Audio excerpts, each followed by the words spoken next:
तो आज क्राइम तक की अपनी जो कहानी है उस पर लौटते हैं। और ये कहानी बहुत सारे लोगों की फरमाइश थी, आप में से ही। ये इजरायली खुफिया एजेंसी मोसाद के एक ऑपरेशन की कहानी है। लेकिन इस कहानी को शुरू करूं क्योंकि उस कहानी से एक रिश्ता इधर भी आता है।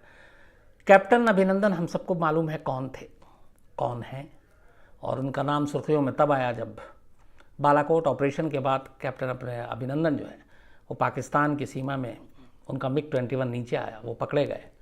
लेकिन बाद में पाकिस्तान को उनको सौंपना पड़ा और वो वापस आए। उनका ख़ास मूंछ और वो रखने का स्टाइल हम सबके अभी भी जहन में है। तो कैप्टन अभिनंदन का जिक्र इसलिए किया कि कैप्टन अभिनंदन ने जो पाकिस्तान में जाकर ऑपरेशन किया था, जिसको वो उड़ा रहे थे, स्क्वाड्रन लीडर कैप्टन अभिनंदन, MiG-21 था। और उस MiG-21 के सामने हालांकि पाकिस्तान की F-16 थी। F-16 आजकल थोड़ा ज़्यादा बेहतर माना जाता है। MiG-21 को एक तरह से बूढ़ा कहा जाता है, क्योंकि MiG-21 करीब 55-60 साल पुराना हो गया। लेकिन उसी MiG-21 से अपना करिश्मा और करामात दिखाया कैप्टन अभिनंदन ने, और उसके बाद जो हुआ वो हम सब जानते हैं। तो जिस MiG-21 को उड़ा रहे थे कैप्टन अभिनंदन, ये कहानी उसी MiG-21 की है। और इस कहानी की शुरुआत ये है कि बात 60s की है, 1959-58 की बात थी। रशिया जो है वो एक ऐसा लड़ाकू प्लेन बनाने में लगा हुआ था जिसकी दुनिया में कोई दूसरा मिसाल ना हो, कोई सानी ना हो दूसरा, और उसके आगे सारे जो दुश्मन हैं वो एक तरह से धराशायी हो जाए। इसी कोशिश में 1956 में, हाँ ये बात 56 की है, आखिरकार रशिया एक फाइटर प्लेन बनाने में कामयाब रहा। और जो फाइटर प्लेन बनाया वो MiG-21 था। लेकिन MiG-21 का जो पूरा नाम है वो है मिकोयन गुरेविच। Mikoyan Gurevich. तो Mikoyan for M and Gurevich for G। तो इसका नाम शॉर्ट में रखा गया MiG-21। MiG-21 जब आसमान में इसने प्रवास भरी उड़ान, तो उसके बाद बाकी के दुनिया लोग जो है वो सारे लोग एक तरह से रश करने लगे कि इतना ज़बरदस्त प्लेन था। और धीरे धीरे इसकी खासियत सबके सामने आने लगी। रशिया की अमेरिका और पश्चिमी देशों से बनती नहीं थी, दुश्मनी थी, सुपर पावर की लड़ाई चल रही है। तो रशिया ने क्या किया कि जब ये प्लेन बना उसके बाद इसने अपने दोस्त मुल्कों को इसको बेचना भी शुरू किया, ख़ासतौर पर अरब के जो उसके दोस्त थे और एशिया के। इसने अरब दुनिया में कई देशों को, जिसमें सीरिया, जॉर्डन, इराक, मिस्र, इनको दिया। एशिया के भी कई मुल्कों को बेचा, लेकिन अमेरिका और पश्चिमी देशों को नहीं बेचा। तब तक अमेरिका और इजराइल को भी इस MiG-21 के बारे में पता चलना शुरू हुआ कि MiG-21 बड़ी कमाल की फाइटर प्लेन है, और वो चाहते थे कि इसको देखूं कि इसमें ऐसा क्या है और क्यों ये इतना दुश्मन के लिए ख़तरनाक है।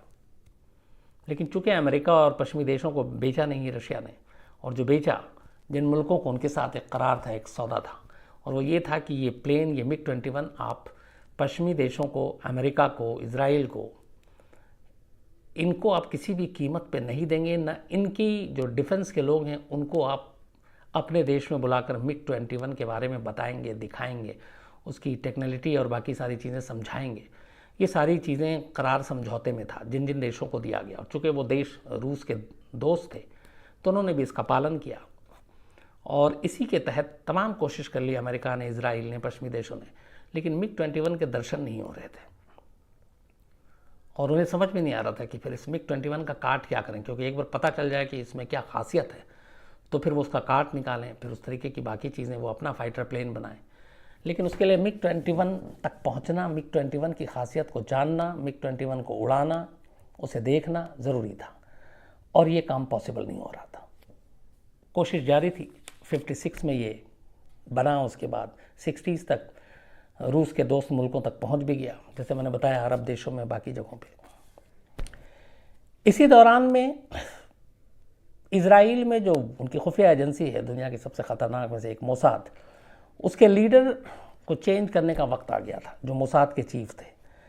तब तक मोसाद के जो चीफ थे वो एक इजर हरेल थे, इनका नाम। इजर हरेल रशिया में पैदा हुए लेकिन इजरायली थे और इन्होंने भी अपने वक्त में काफ़ी कोशिश की कि MiG-21 किसी तरह से हासिल किया जा सके, चाहे किसी भी तरीके से, लीगल इलीगल, लेकिन वो नाकाम रहे।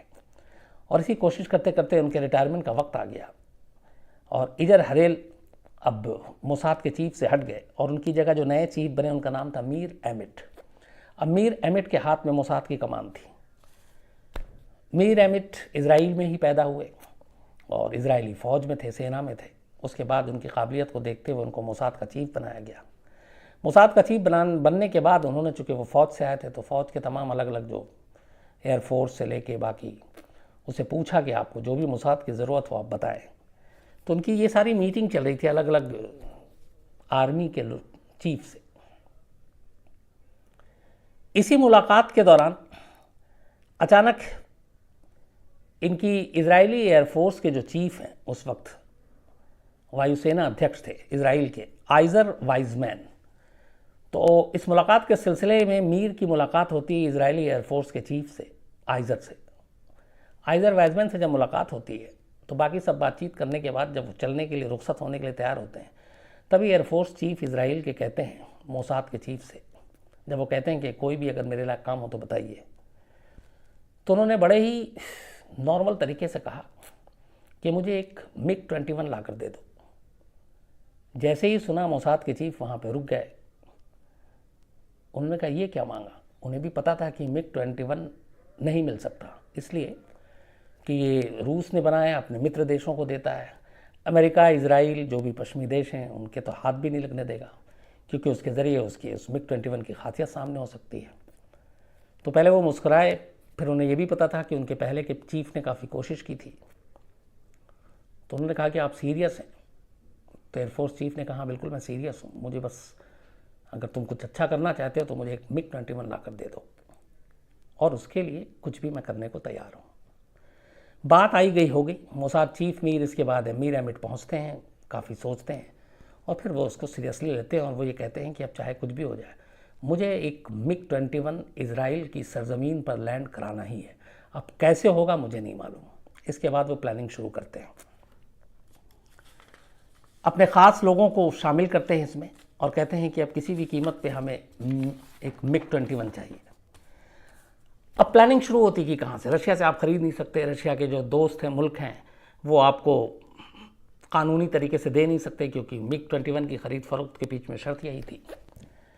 तो दो ही चीज़ें हैं, या तो MiG-21 को आप हाईजैक करके ले आए, जो लगभग नामुमकिन है, या फिर आप हमला करें किसी देश पे, MiG-21 को उठाएं और लेकर चले आए। ये भी बड़ा टेढ़ा काम था। तो सारे उपायों पे गौर करने के बाद मीर एमिट आखिरी एक चीज़ पे पहुँचे कि उन देशों में जिनके पास MiG-21 रूस ने बेचा है, उसके पायलट को पकड़ा जाए और उस पायलट के साथ सेटिंग की जाए और किसी तरह उस पायलट के ज़रिए MiG-21 को इसराइल की धरती पर लाया जाए। अब ये एक ही मुमकिन में सूरत था, जब मतलब पॉसिबल है ये, कि जब पायलट बिक जाए, अपने देश से गद्दारी करे, और या फिर किसी और तरीके से पायलट पे दबाव बनाया जाए। तो ये कोशिश, लेकिन लगा कि इसके अलावा और कोई रास्ता है नहीं। तो इसी थ्योरी पर मीर एमिट, मोसाद चीफ, आगे बढ़ते हैं, काम करते हैं, अपनी एक ख़ास टीम तैयार करते हैं।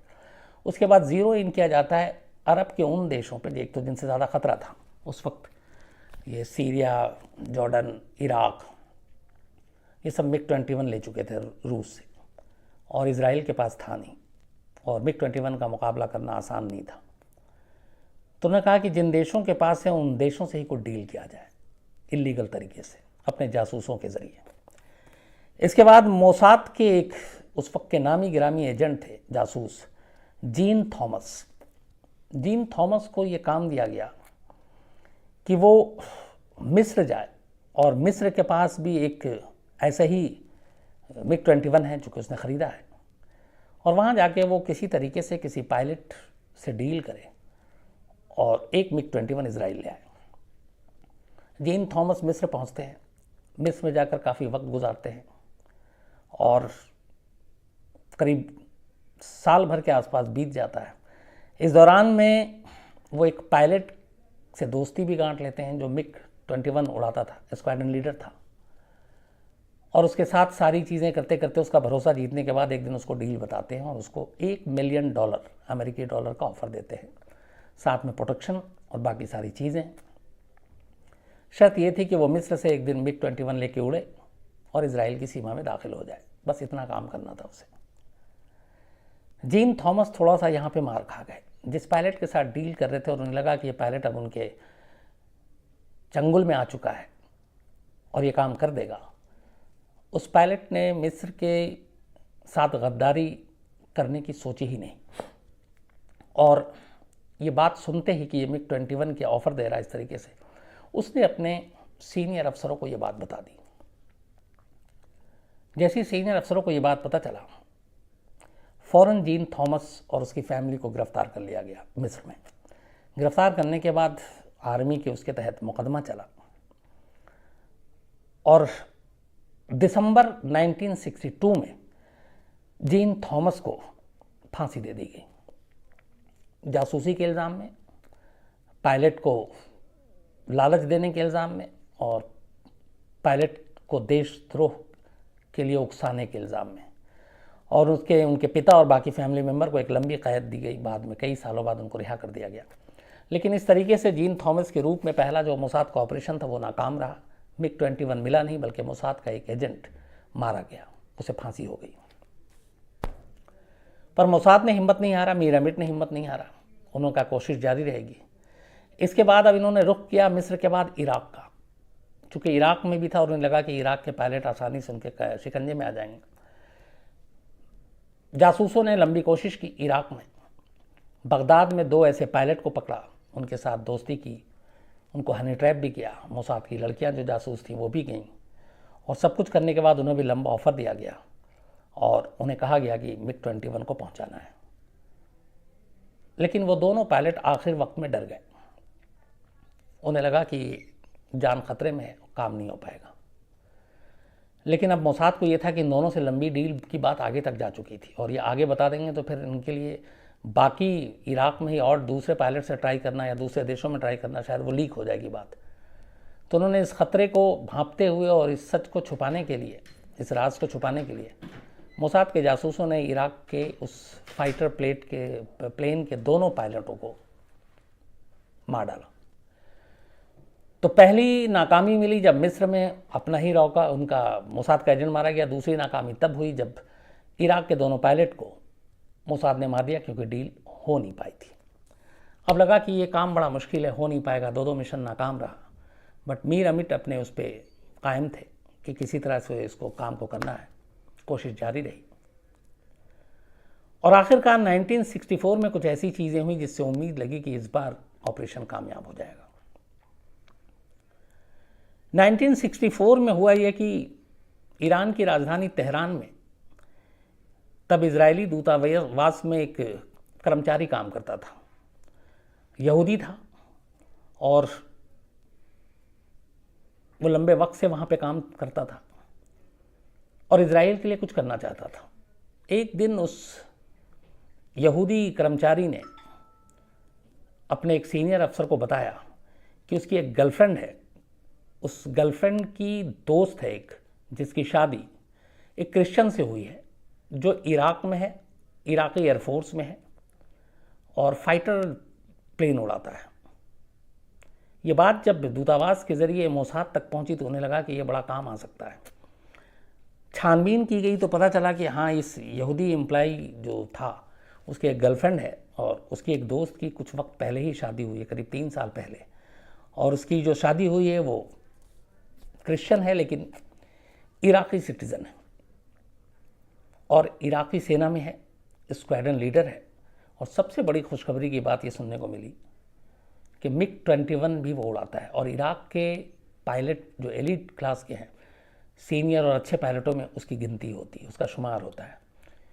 ये बात मोसाद के लिए बड़ी अच्छी खबर लेकर आई कि इराक में है एक पायलट। फिर उसके बारे में और छानबीन की गई तो पता चला कि ये जो पायलट है ये थोड़ा सा नाराज़ है इराकी सरकार से भी और इराकी हुकूमत से भी, एयरफोर्स के अपने सीनियर अफसरों से भी, इसका नाम था मुनीर रेटफा। वजह ये थी कि मुनीर रेटफा को ये लगता था कि वो एक अच्छा पायलट है, होनहार पायलट है, लेकिन चूंकि क्रिश्चियन है इसलिए इराक में उसका प्रमोशन नहीं हो रहा है और उसको एक तरह से दूसरे नज़र से देखा जाता है। जो इराकी सिटीज़न हैं, जो शिया और सुन्नी, उनके मुकाबले वो चूँकि क्रिश्चियन है इसलिए उसके साथ भेदभाव होता है। तो इस बात का उसे अफसोस था और इस बात का उसे गुस्सा भी था। ये चीज़ जब मोसाद को पता चली तो उन्हें लगा कि ये इसकी दुखती रग है और इसी से इसको हम लोग एक्सप्लॉइट कर सकते हैं। इसके बाद बाकायदा अमेरिका में तैनात मोसाद की एक एजेंट लड़की, जासूस, उसको इराक भेजा जाता है, बगदाद, और कहा जाता है कि तुम्हारा काम है इस मुनीर रेटफा के इस सोच को और प्रोवोक करना और उससे दोस्ती गांठना और फिर MiG-21 की डील करना। मोसाद की वो महिला जासूस अमेरिका से इराक पहुंचती है टूरिस्ट बनकर, और तब चूँकि रिश्ता ऐसा इराक और अमेरिका में वैसा था नहीं जो सद्दाम या उसके बाद है। वहाँ जाने के बाद धीरे धीरे वो मुनीर रेटफा के बारे में सारा रूटीन और सब कुछ पता था। फिर वो दोस्ती करती है, मुनीर रेटफा के करीब जाती है और फिर उसे US, यूरोप घूमने की भी दावत देती है, अपने साथ रोम ले जाती है, US ले जाती है और दोस्ती फिर गहरी हो जाती है। इसके बाद वो उससे बात करती है, वो अपने क्रिश्चियन होने का अफसोस जताता है कि मुझे इराक में वो जगह नहीं मिल रही है, मुझे इराकी एयरफोर्स में वो जगह नहीं मिल रही है, जबकि मैं MiG-21 जो रशिया से आया है और इतना बेहतरीन फाइटर जेट है उसके लिए मुझे चुना गया, मैं उसको उड़ाता हूँ। तो ये सारी चीज़ें जब हुई तो फिर उसने उसकी इस कमज़ोर कड़ी का फ़ायदा उठाया और फिर धीरे धीरे धीरे धीरे करके वो उसके करीब चली गई। फिर उसने बताया अपने सीनियर को कि लगभग ये काबू में है, इससे काम किया जा सकता है। चूँकि पहले इराक में 2 पायलट के साथ हो चुका था कि वो बाद में डर गए। इससे पहले मिस्र में धोखा खा चुकी थी मोसाद की, पायलट ने जाकर बता दिया। तो इस बार कोई रिस्क नहीं लेना चाहती थी मोसाद, इसलिए पहले वो 100% श्योर होना चाहती थी कि ये मुनीर रेटफा उनके लिए काम करेगा कि नहीं, कहीं ऐसा ना हो ये भी लीक कर दे और उसमें सारे जासूस जो है हमारे, उनकी जान खतरे में आ जाए। तो इन सारी चीज़ों को करने के बाद अब ये फाइनल हुआ कि मुनीर को टटोला जाए। आखिर में फिर उसे सीधे सीधे ऑफ़र दिया गया और कहा गया कि अगर तुम MiG-21 को किसी तरह इजराइल पहुंचा दो और तुम्हारे लिए काम आसान है तो $1 मिलियन के अलावा तुम्हें इजराइल में शरण भी देंगे, वहाँ की नागरिकता भी देंगे।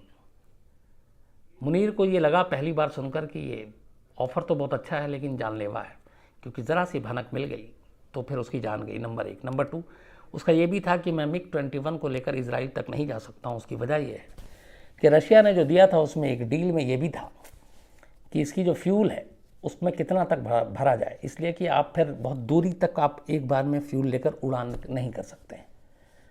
तो आमतौर पे जब ये लोग ट्रेनिंग फ़्लाइट पे उड़ते थे MiG को लेकर तो उसमें फ्यूल जो हमेशा इतना होता था जिससे कि वो ज़्यादा ज़्यादा सीरिया और आस पड़ोस के वहाँ तक पहुँच सकते थे।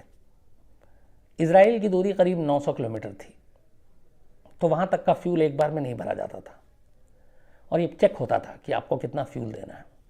तो एक मुश्किल ये थी कि इतने कम फ्यूल में फिर डायरेक्ट नहीं पहुँच सकता, किसी दूसरे कंट्री में लैंड करना पड़ेगा, वो और रिस्की था, मुश्किल था, क्योंकि जो बॉर्डर लगे हुए थे वहाँ से मुमकिन नहीं था। दूसरा ये था कि अगर फ्यूल पूरा भर लिया तो शक भी हो सकता है।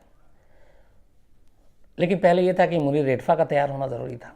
मुनीर ने काफ़ी इस ऑफ़र पे ध्यान दिया, सोचा, और चूँकि वो ऑलरेडी अपने साथ होने वाले इस सौतेले सलूक से नाराज़ था, आखिर में वो इस सौदे के लिए तैयार हो जाता है, लेकिन इस शर्त पर कि सिर्फ उसे नहीं, उसकी फैमिली का मतलब उसकी बीवी और बच्चे ही नहीं, बल्कि उसके पेरेंट्स जो भी इराक में हैं उन सबको इराक से बाहर निकाल कर और इजराइल में शरण दिया जाए और इजराइल की नागरिकता दी जाए।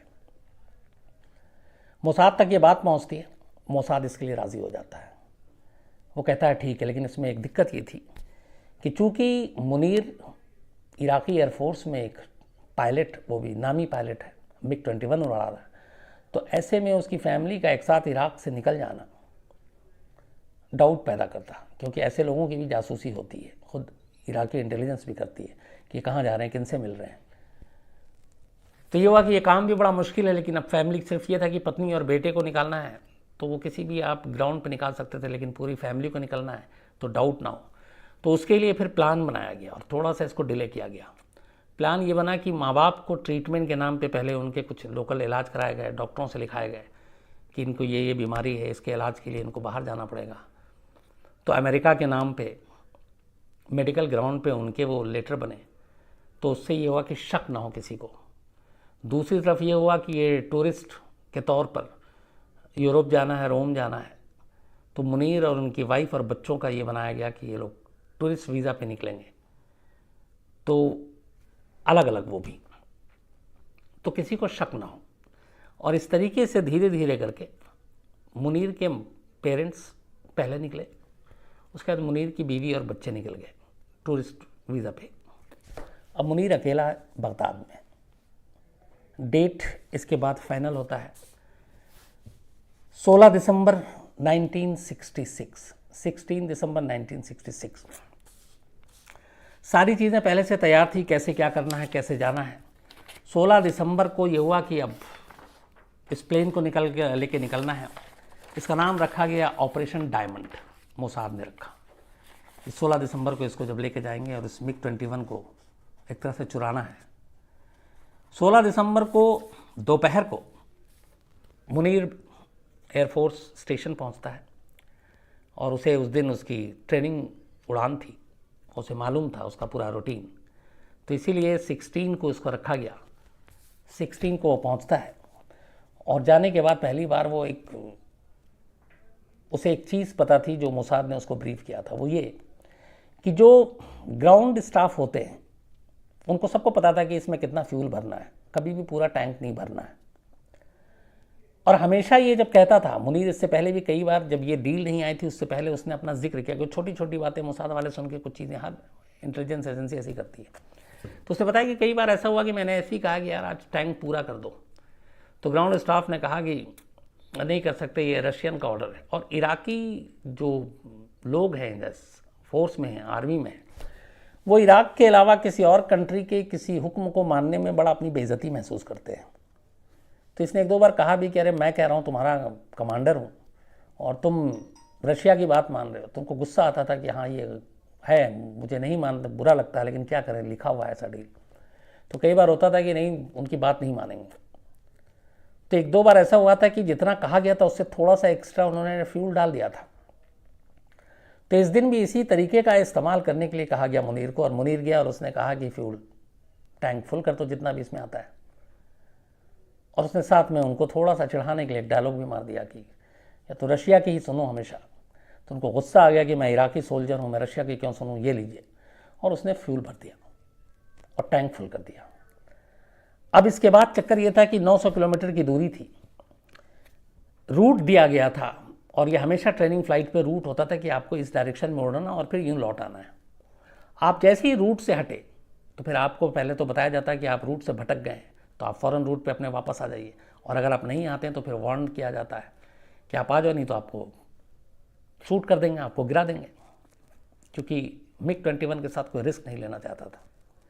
तो एक ख़तरा ये था कि इराक वाले गिरा देंगे, दूसरा ख़तरा ये था कि ये जैसे ही उस बॉर्डर को क्रॉस करके और तय रूट से हट कर वो जॉर्डन की तरफ या सीरिया की तरफ जाते हैं तो वो भी गिरा सकता है कि उनके एयर स्पेस में आ गया। तो ये दोनों खतरे थे अलग अलग, और इन खतरों से निकलना था और जिग जैग रूट बनाकर इनको निकलना था, और पूरा रूट मोसाद ने बनाकर दे दिया था।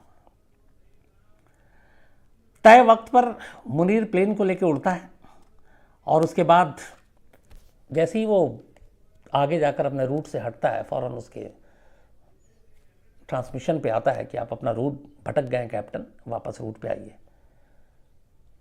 ये रूट से नहीं बदलता, जिस भटके हुए रूट पे उसी पे आगे बढ़ता है, फिर दोबारा आता है, फिर तीसरी बार में चेतावनी आती है कि प्लेन को मार गिराएंगे, आप वापस आ जाइए। इस चेतावनी के फ़ौरन बाद मुनीर जो है वो रेडियो फ्रिक्वेंसी जो है वो बंद कर देता है। और अब ये था कि इराक से निकलकर वो जॉर्डन के एयर स्पेस में था और जॉर्डन के राडार पे था।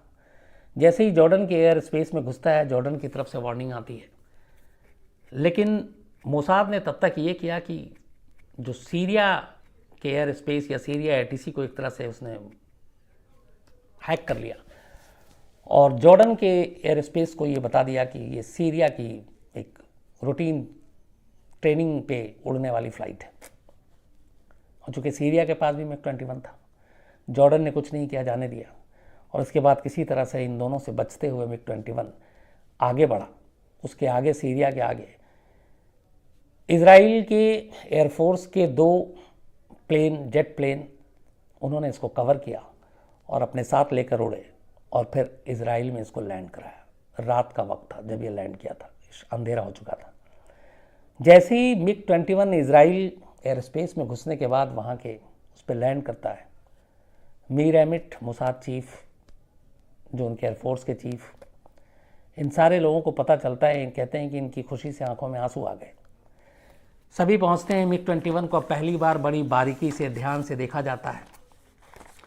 उसके बाद जो उनका ट्रेनिंग पायलट था मोसाद का, उसको बुलाया जाता है और कहा जाता है कि अब तुम्हारा काम है इस MiG-21 के एक एक राज को बाहर करना, कैसे उड़ता है, क्या करना है, ये देखना। उसके बाद वो जो है उस MiG-21 को देखता है और मुनीर से फिर बात की जाती है। मुनीर उसको ब्रीफ करता है और उसको सारी चीज़ें बताता है।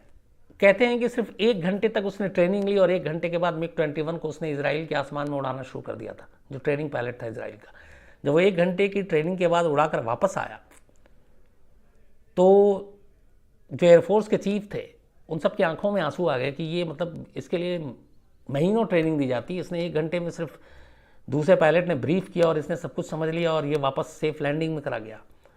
फिर उन्हें लगा कि अब इजराइल जो है वो कुछ भी कर सकता है। उसके बाद एक एक चीज़ उसकी की, सब कुछ समझा कि इसमें क्या खासियत है, बाकी फाइटर प्लेन से हल्का क्यों है।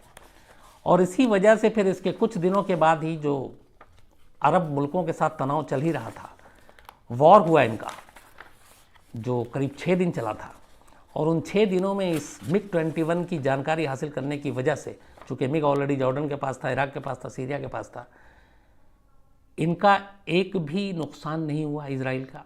और इन्होंने उस MiG-21 को समझने के बाद, उसको जानने के बाद, इन देशों के 6 MiG को गिरा दिया था। सिर्फ इस एक MiG को हासिल करके, उसको परख कर, उसको समझ कर 6 MiG को उनके गिराया और उसके बाद 6 दिन में जंग ख़त्म भी कर दिया। इस दौरान में बाद में पता चला कि रशिया वहाँ तक पहुँच गई, मतलब रशिया को ही मालूम था, रशिया ने धमकी भी दी। और जब हालात ख़राब होने लगे, इधर ये वॉर ख़त्म हो गया, काम हो गया, तो फिर उधर अमेरिका भी कह रहा था कि मुझे MiG-21 की एक झलक दिखा दो, क्योंकि कोई भी पश्चिमी देश और अमेरिका, किसी के पास भी, ये इवन ब्रिटेन, इनके पास कोई झलक तक नहीं थी कि देखें। आखिर में एक और शर्त थी, कुछ फाइटर जेट चाहिए थे इजराइल को, जो अमेरिका से सौदेबाजी हो रही थी। अमेरिका तब तक दे नहीं रहा था। इजराइल ने मौके को बनाया, उसने अमेरिका को कहा कि ठीक है, हमारा काम हो गया, MiG तुम्हें दे देंगे, बट आप वो डील को फाइनल करो। अमेरिका ने उस डील को फाइनल किया। इसके बाद ये MiG-21 इजराइल ने अमेरिका के हवाले कर दिया। अमेरिका ने फिर उस पर रिसर्च किया, उसके बाद फिर उसने देखा कि ये क्या है, और आने वाले टाइम में उससे बेहतर जो भी फाइटर जेट हैं वो उसने बनाना शुरू किया। पूरी फैमिली, जो मुनीर की, जो पायलट इराकी था, उसके माँ बाप, बीवी, बच्चे, इन सबको इजराइल में नागरिकता दी गई परमानेंटली। $1 मिलियन दिया गया, नौकरी दी गई। उसके बाद वो हमेशा जब तक रहे इजराइल में ही रहे। जिस तेहरान की एम्बेसी में काम करने वाले यहूदी एक छोटे से कर्मचारी ने इस मुनीर तक पहुंचाने का काम किया था, जिसकी गर्लफ्रेंड की दोस्त मुनीर की वाइफ थी, उसको भी ऑफ़र दिया गया बहुत कुछ कि तुम आ जाओ, अब इजराइली है वो। उसने तेहरान नहीं छोड़ा, क्योंकि उसके सच को छुपा के रखा गया था और उसको कभी सच्चाई उसके सामने नहीं कि वो कौन था। लेकिन उसने मना कर दिया। उसका कहना था कि मैं सिर्फ अपने देश के लिए काम करता हूँ, मुझे इनाम और बाकी चीज़ नहीं चाहिए। उसने अपनी ड्यूटी निभाई, वो गया नहीं, वो वहीं रहा। तो एक MiG को उठाकर, एक MiG को चुराकर, कैसे इजराइल ने अरब देशों के साथ जंग भी जीती, उनके 6 प्लेन को भी गिराया, फिर अमेरिका को भी दिया, और MiG का कैसे उन्होंने पूरा पोस्टमार्टम कर डाला। जब टेंशन हो गया था कि रशिया ने कहा कि हमारे MiG को गैरकानूनी तरीके से आपने इराक से जो उठा कर लाया उसको दे दो, वरना वॉर तक की सिचुएशन हो जाएगी। कहते हैं उसी वक्त ये MiG, सारा काम हो चुका था इजराइल का, तब अमेरिका को दिया ताकि वो ये कह सके कि भैया मेरे पास तो है नहीं तो मैं तुम्हें क्या दूँ, अमेरिका से ले लो। और यही एक तरीका था उधर देने का और इधर गर्दन बचाने का, तो ये भी हुआ। तो ये थी कहानी पूरी मिग 21 के चोरी की।